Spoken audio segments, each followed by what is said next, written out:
Junior college, IIT, JEE, NEET academy, seat guarantee programme. ఏం జరుగుతుంది నాటకాల ఇలాంటి ఇంటర్వ్యూలు అదే భయం. ఏదో మరి కొన్ని అన్ఫోల్డ్ స్టోరీస్ కంటే ఫోల్డ్వే బాగుంటాయి. ఆయన ఏదైనా ఓపెన్గా చెప్పే మనిషిగా కోట గారు. కానీ కమ్యూనికేషన్ గ్యాప్, ఇప్పుడు నేను ఏ పని మీద వచ్చానో అతనికి తెలియదు, అతను ఎందుకు చేయలేదు నాకు తెలియదు. మేము నాటకాల నుంచి ఇద్దరం వెళ్ళాం. నేను నాటక రచయితని, నా నాటకాలు బయట వాళ్ళు కూడా వేస్తారు, మా అసోసియేషనే కాకుండా. అలాగే కోట బ్యాంకు పోటీల్లో నా నాటకాలు వేసేవాడు. ఓకే. నా నాటకాలు వేసినప్పుడు అప్పుడప్పుడు మేము ఆల్రెడీ ఆడేసి ఉంటాం కాబట్టి సేమ్ అదే సెట్ చేసి రావడం వాళ్ళకి.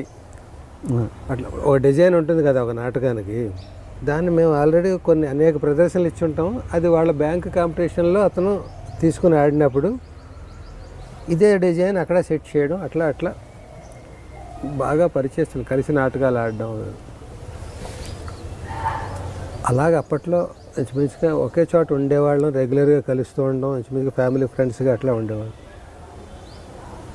అట్లా అతను ఉన్న ఇండస్ట్రీకి ఎలా వెళ్ళాలరా సినిమా ఫీల్డ్కి నాకు ఎవరు తెలుసని మా బ్రదర్తో అన్నప్పుడు, మనకి ఎవరో ఉండడం ఎందుకు, మన కోట మనవాడు అన్నాడు.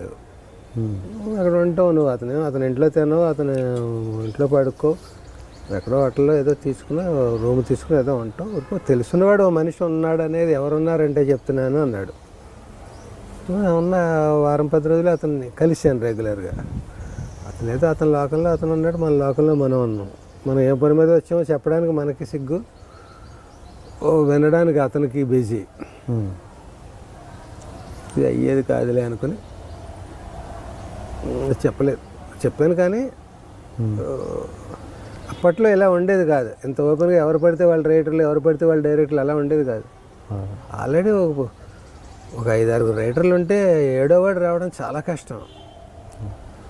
అలాంటి పరిస్థితుల్లో మనం వెళ్ళి రచన ఇదే అవకాశం అంటే చాలా కష్టం. అప్పుడు అతను చేద్దాం అనుకున్నా చేయలేని పరిస్థితి కూడా కావచ్చు, చేద్దామని అనుకుని ఉండకపోవచ్చు, మనకు తెలియదు. అనుకుని ఉండకపోవడానికి అవకాశం లేదు. అతను రైటర్ కాదు కదా, పోనీ మా ఇద్దరికి పోటీ అనుకుంటే.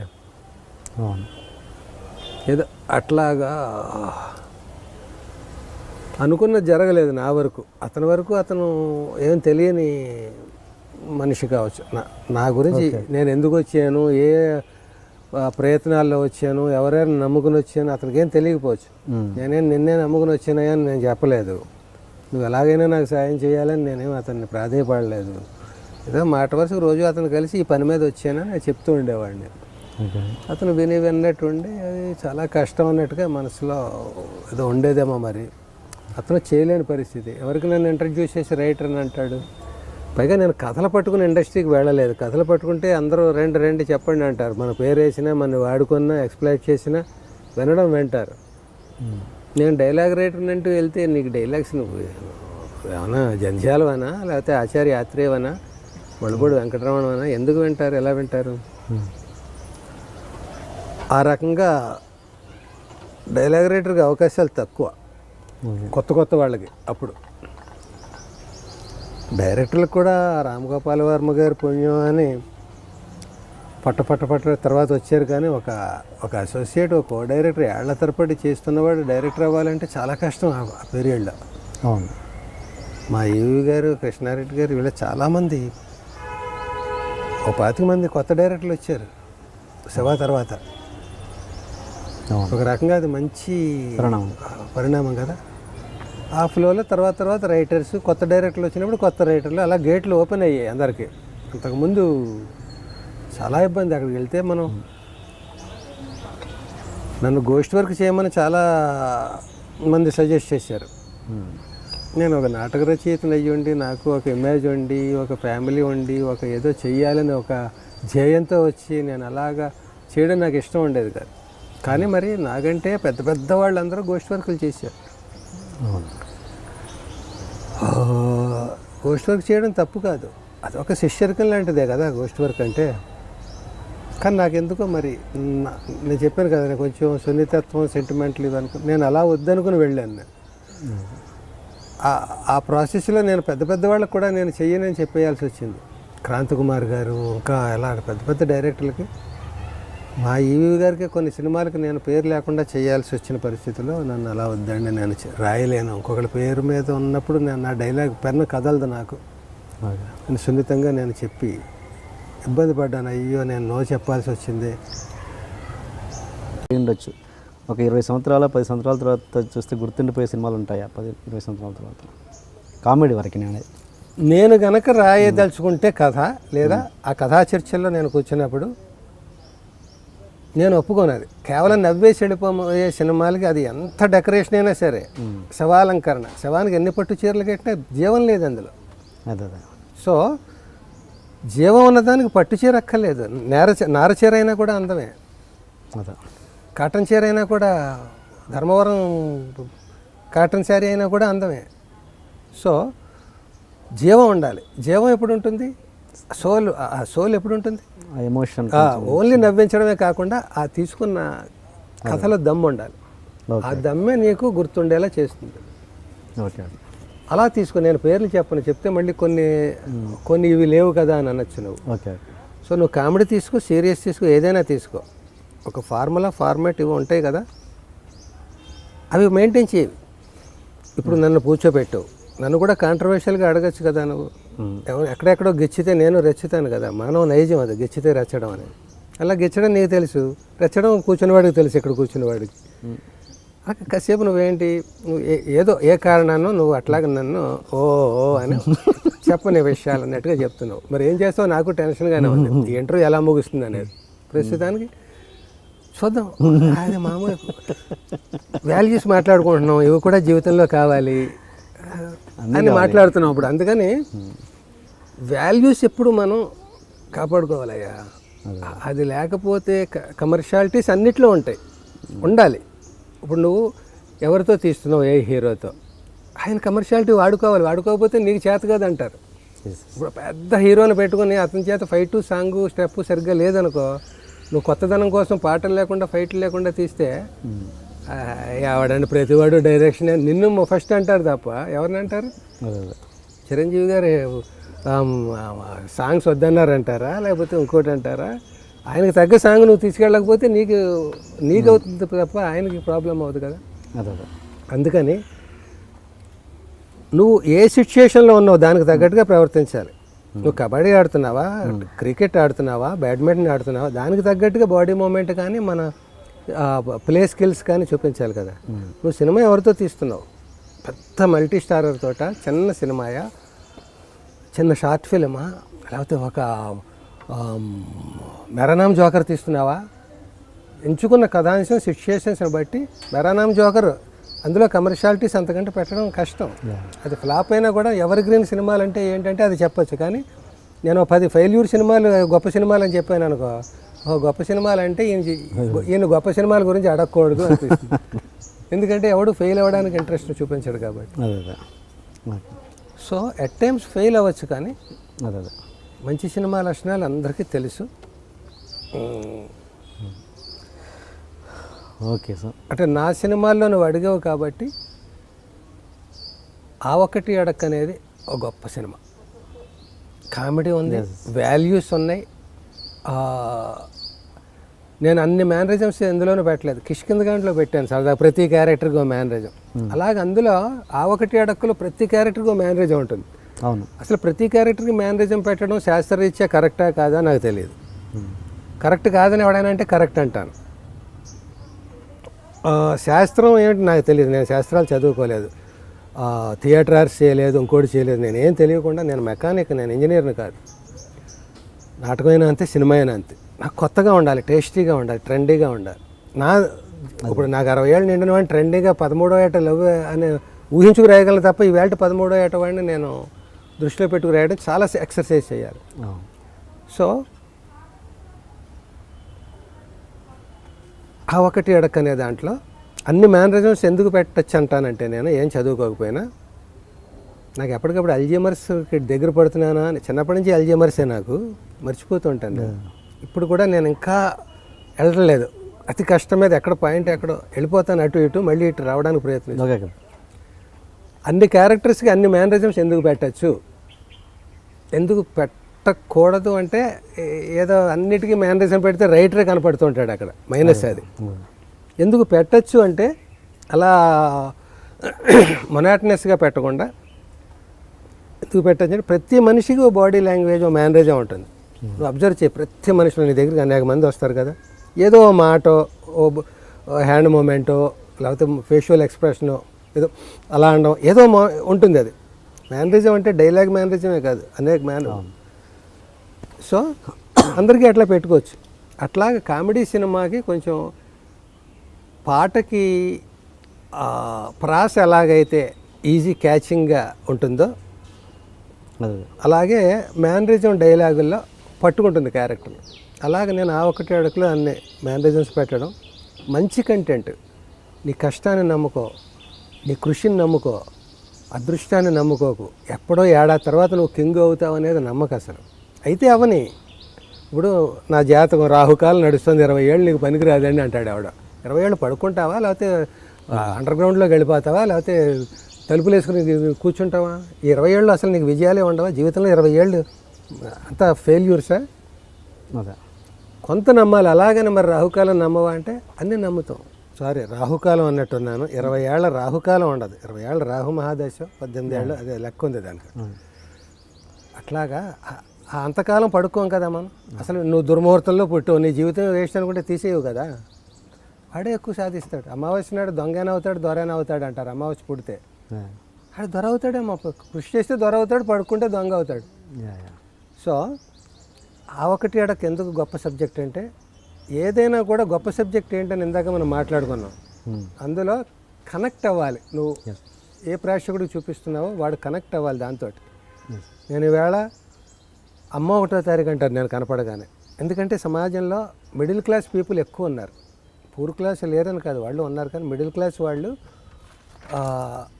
కనెక్ట్ అయిపోతారా, వాళ్ళ కథే అది. ఒంటెద్దు బండి అంటే దాన్ని అమ్మ 1వ తారీఖుగా చేసాం.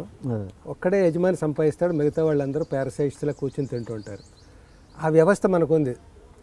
దాన్ని ఒంటెద్దు బండితో పోలిస్తాం. ఒక ఎద్దు లాగుతుంటుంది, మిగతా వాళ్ళందరూ బండి ఎక్కి కూర్చొని తొక్కుతూ ఉంటారు, దీని మెడలు ఇరిగిపోతూ ఉంటాయి. అలా మిడిల్ క్లాస్ వాళ్ళు ఎక్కువ ఉన్నారు మనకి వ్యూయర్స్. వాళ్ళు ఎక్కువ కనెక్ట్ అవ్వాలి. వాళ్ళ సబ్జెక్ట్ అయితే వాళ్ళు కనెక్ట్ అవుతారు. కనెక్ట్ అయ్యారు కాబట్టి నా సినిమాలు అన్నింటిలో అమ్మ 1వ తారీఖు గొప్పది అంటారు. నా ఇంకో గొప్ప సినిమాలు ఆ ఒకటి అడుగుతో పాటు కామెడీ గురించి చెప్పుకున్నాం అనుకుని ఆ ఒకటి అడుగు చెప్పాను. నేను రైటర్గా ఉన్నది, అందులో నేను వేషం వేయలేదు. ఇది ఇందులో హీరోని నేనే. అమ్మ 1వ తారీఖు నా నాటకం, అది నేను ఒక మొత్తం స్క్రిప్ట్ రాసుకున్నాను. తర్వాత అది కొన్ని చేంజెస్ జరిగి ప్రధాన పాత్ర నాకు వచ్చింది, నేను రచయితగా అందులో ఇది చేసి. ఆ రకంగా ఈ 2 చాలేమో నా గురించి చెప్పుకోవడానికి. 100 చెప్పుకోవడం కంటే ఆ ఒకటి అడక్కు, అమ్మ 1వ తారీఖు, కానీ హిట్లర్, హలో బ్రదర్, ఇవన్నీ గొప్ప గొప్ప సినిమాలు. అవన్నీ అంటే కొన్ని అప్పటి పరిస్థితులను బట్టి గొప్పవా, ఎప్పటికీ గొప్పవా అంటే నాకు ఇప్పుడు మరి హలో బ్రదర్, హిట్లర్ అవన్నీ ఇప్పటికీ రెఫరెన్స్ ఇస్తారంటే వాళ్ళు. ఆది అలాంటి సినిమా నేను యాక్ట్ చేసినందు ఆ క్యారెక్టర్ని బట్టి నన్ను చెప్తారా? ఆది అనేది ఇప్పుడు సపోజ్ ఒక హీరో కలిసినప్పుడు ఆది టాపిక్ వచ్చింది అనుకో, ఒకలా చెప్తారు. డైరెక్టర్ దగ్గర ఆది టాపిక్ వస్తే ఒక టాపిక్ మాట్లాడతారు. నా దగ్గర ఆది అంటే ఆ క్యారెక్టర్, నా క్యారెక్టర్ గుడ్ మార్నింగ్ క్యారెక్టర్ గురించే మాట్లాడతారు. ఆది వేరే ఎవరి దగ్గర వచ్చినా గుడ్ మార్నింగ్ మాట్లాడరు, నా దగ్గర మాట్లాడినప్పుడు అది. అలాగ నా వరకు చూసుకుంటే నాకు ఆది, హనుమాన్ జంక్షను, సీమశాస్త్రి ఇలాంటివి చాలా మంచి సినిమాలు ఉన్నాయి నాకు పేరు తెచ్చినవి. మరి సినిమా టోటల్గా ఏది గొప్పది, నేను రాసినవి కానీ యాక్ట్ చేసినవి కానీ అనుకున్నప్పుడు ఇవన్నీ వస్తాయో రావో నాకు తెలియదు. ఆ ఒకటి అడక్కు, అమ్మ 1వ తారీఖు, సొంత ఊరని ఒకటి చేశాను. దాని వెనకాల చాలా పెయిన్, స్ట్రెయిన్, ఇంకా ఆర్థిక మానసిక ఒత్తిడులు చాలా ఉన్నాయి దాంట్లో. అవన్నీ తట్టుకుని అది ఎవర్ గ్రీన్ నా దృష్టిలో. నేను వేసాను కనుక కాదు. అవును, చాలా మంచి సినిమా. నేను డిగ్నిఫైడ్ క్యారెక్టర్లు వేశాను, డీగ్లామరైజ్డ్ వేశాను. డీగ్లామరైజ్డ్ అయినా కూడా వాడు ఒక ఫిలాసఫర్. వాడు అక్షరం చదువుకొని మహా జ్ఞాని, గోచిగుడ్డ లేని సంస్కారి. సంస్కారం అంటే ఏంటి? మంచి బట్ట అది వేసుకోవడం, అదేం లేకుండా గోచిగుడ్డతో ఉంటాడు. వేమనకి వాడికి తేడా గోచిగుడ్డే. అలా ఉంటాడు. అయినా కూడా వాడికి సంస్కారం, వాడికి అన్నీ తెలుసు. వాడు పెద్ద సోషలిజం గురించి మాట్లాడేవాడు. వాడు ఇప్పుడు నువ్వు కోటీశ్వరుడు పేదవాడు నీ దగ్గర ఉంటాయి, నా దగ్గర అందరినీ అడుక్కునేవాడు కాళ్ళ దగ్గర కోటీశ్వరుని పాతగలను, ఇంకొకటి దగ్గర వాడిని పాతగలను, నా రాజ్యంలో అందరూ సమానం అంటాడు.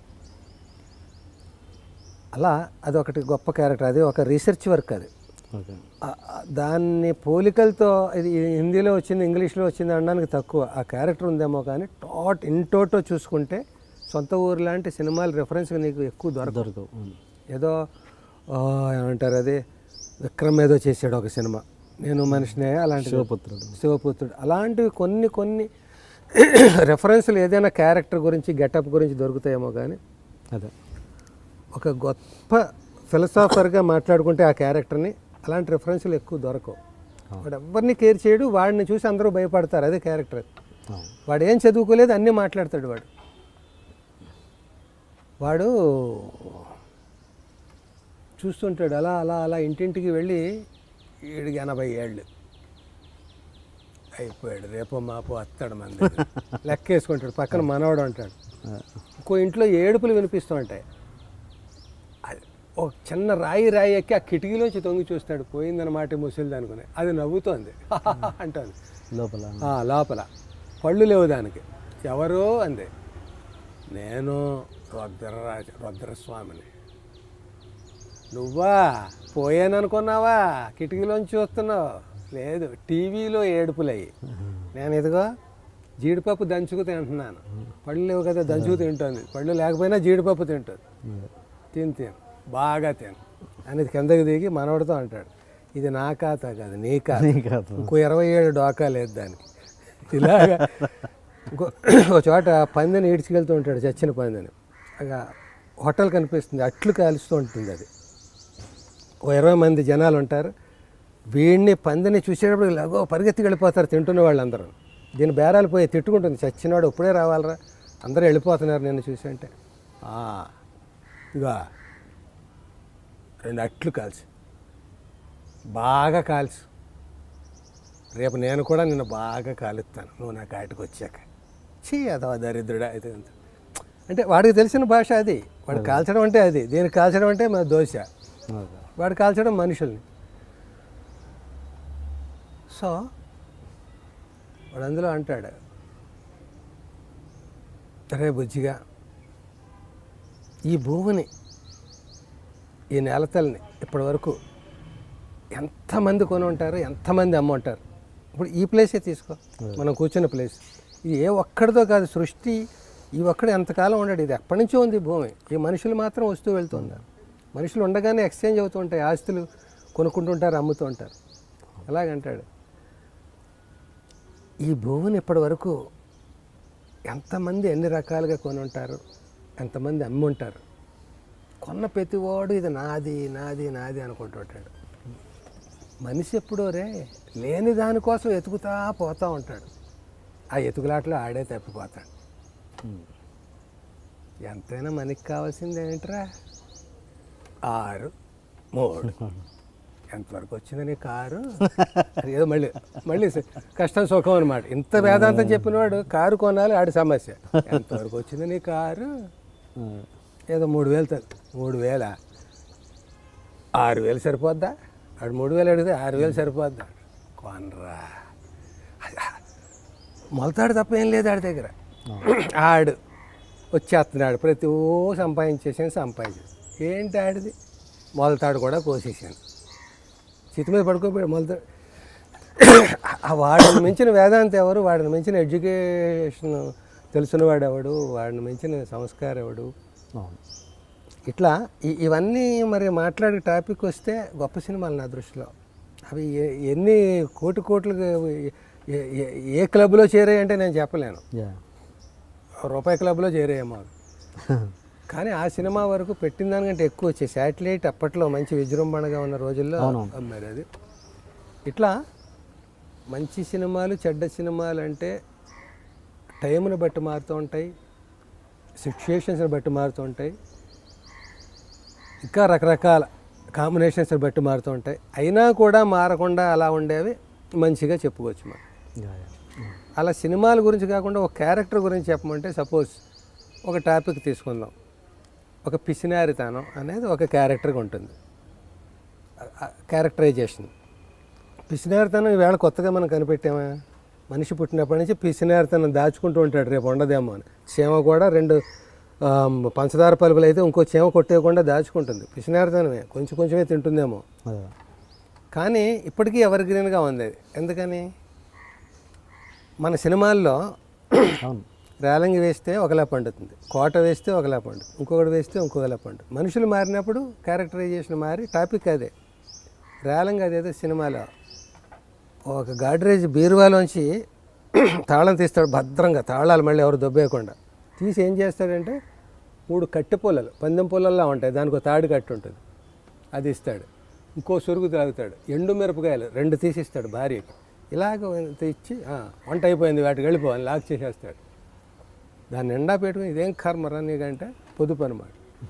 అదే మరి కోట శ్రీనివాసరావు అందులో జంజాల గారు అదే మేకనే ఊహించుకొని దాన్ని పెట్టుకుని అదే తింటున్నట్టు ఊహించుకోవడం, అన్నీ పండుతాయి. అలాగే ఆమెలో పుచ్చంకాయలు ఇవన్నీ కింద చేరేసి కింద వంపేసి వెళ్ళిపోవడం, అన్నీ ఎంజాయ్ చేస్తాం మనం. అప్పట్లో మీరు ప్రతిదానికి ట్రెండ్, అప్పట్లో మీ హలో బ్రదర్ కావచ్చు,